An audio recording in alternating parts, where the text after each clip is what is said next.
സെക്രട്ടേറിയറ്റിന് മുന്നിലെ ആശാ വർക്കേഴ്സിന്റെ രാപ്പകൽ സമരം 23-ാം ദിവസം. CITU നേതാവിന്റെ അപകീർത്തി പരാമർശത്തിനെതിരെ പ്രതിഷേധമുണ്ടാകും. ആശാ വർക്കേഴ്സിന്റെ സമരത്തെ പിന്തുണച്ച് BJP പ്രവർത്തകരും പ്രതിഷേധിക്കും. ഇന്ന് അപ്പൊ ഞാൻ നിയമസഭയിൽ അത് ഇന്ന് ഉന്നയിക്കുന്നുണ്ട്. അപ്പൊ ഞാൻ ആ വാർത്തയെക്കുറിച്ചാണ് ഇപ്പോൾ പറഞ്ഞത്. പക്ഷെ അതിനു മുൻപ് ആശാ വർക്കേഴ്സിന്റെ ഈ വാർത്ത ഇപ്പം ഇന്നലെ CITU നേതാവ് വളരെ നിഷേധാർഹമായ അല്ലെങ്കിൽ വളരെ പ്രതിഷേധാർഹമായ ഒരു പരാമർശം നടത്തിയിരുന്നു. അപ്പോൾ അതിലൊക്കെ ഇന്ന് വലിയ പ്രതിഷേധം അവർക്കുണ്ട് അല്ലേ? അപ്പോൾ ആരാണ് ചേരുന്നത്? ഉമേഷ് ബാലകൃഷ്ണനാണ് ചേരുന്നത്. Umesh, good morning.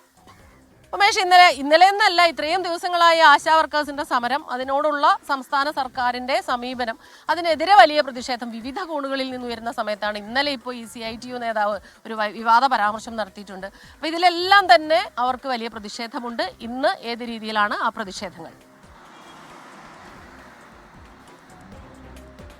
Good morning. എന്തായാലും ഇന്നും നിയമസഭയിൽ ആശാ വർക്കേഴ്സിന്റെ സമരം വലിയ ശക്തമായി തന്നെ പ്രതിപക്ഷം ഉന്നയിക്കും. ഇന്നലെ ശ്രദ്ധ ക്ഷണിക്കുന്ന വിഷയം ഭരണകക്ഷി MLA തന്നെ കൊണ്ടുവരികയും പക്ഷേ സർക്കാർ തീരുമാനങ്ങളെ ന്യായീകരിക്കുന്ന മറുപടിയായിരുന്നു ആദ്യം വീണ ജോർജ് പറഞ്ഞത്. പക്ഷേ അതിനുശേഷം പ്രതിപക്ഷ അംഗങ്ങൾ ചോദ്യങ്ങളായി ഉന്നയിക്കുകയും അതിൽ ഈ സർക്കാർ നിലപാട് വിമർശനങ്ങൾ ഉണ്ടാവുകയും ചെയ്തു. എന്തായാലും ഇന്ന് അടിയന്തര പ്രമേയമായി വിഷയം നിയമസഭയിൽ അവതരിപ്പിക്കാനാണ് ഇപ്പോഴത്തെ ആലോചന. അങ്ങനെയാണെങ്കിൽ അടിയന്തര പ്രമേയത്തിൽ തന്നെ അടിയന്തര പ്രമേയ അവതരണ സമയത്ത് തന്നെ CITU നേതാക്കളുടെ അപകീർത്തികരമായ പരാമർശങ്ങൾക്കെതിരെ വലിയ വിമർശനങ്ങൾ ഉണ്ടാകാനുള്ള സാധ്യതയുമുണ്ട്. ഒപ്പം സർക്കാരിനെതിരെയും വിമർശനങ്ങൾ ഉണ്ടാകാൻ സാധ്യതയുണ്ട്. കാരണം കഴിഞ്ഞ ദിവസങ്ങളിൽ മഴയത്ത് ടർപ്പോളിൻ പോലും കെട്ടി അവർക്ക് അവിടെ സെക്രട്ടേറിയറ്റിന് മുന്നിൽ ഇരിക്കാൻ അനുവദിക്കാത്ത പോലീസിന്റെ ക്രൂര നടപടിക്കെതിരെയും വിമർശനം ഉണ്ടാകാൻ സാധ്യതയുണ്ട്. എന്തായാലും ആരോഗ്യമന്ത്രി വീണ ജോർജ് ആയിരിക്കും ഇതിന് ഈ വിഷയം അടിയന്തര പ്രമേയമായി ഉന്നയിച്ചാൽ മറുപടി പറയാൻ സാധ്യത. അതേസമയം ആശാ വർക്കേഴ്സിന്റെ സമരം 23-ാം ദിവസത്തിലേക്ക് കടന്നു.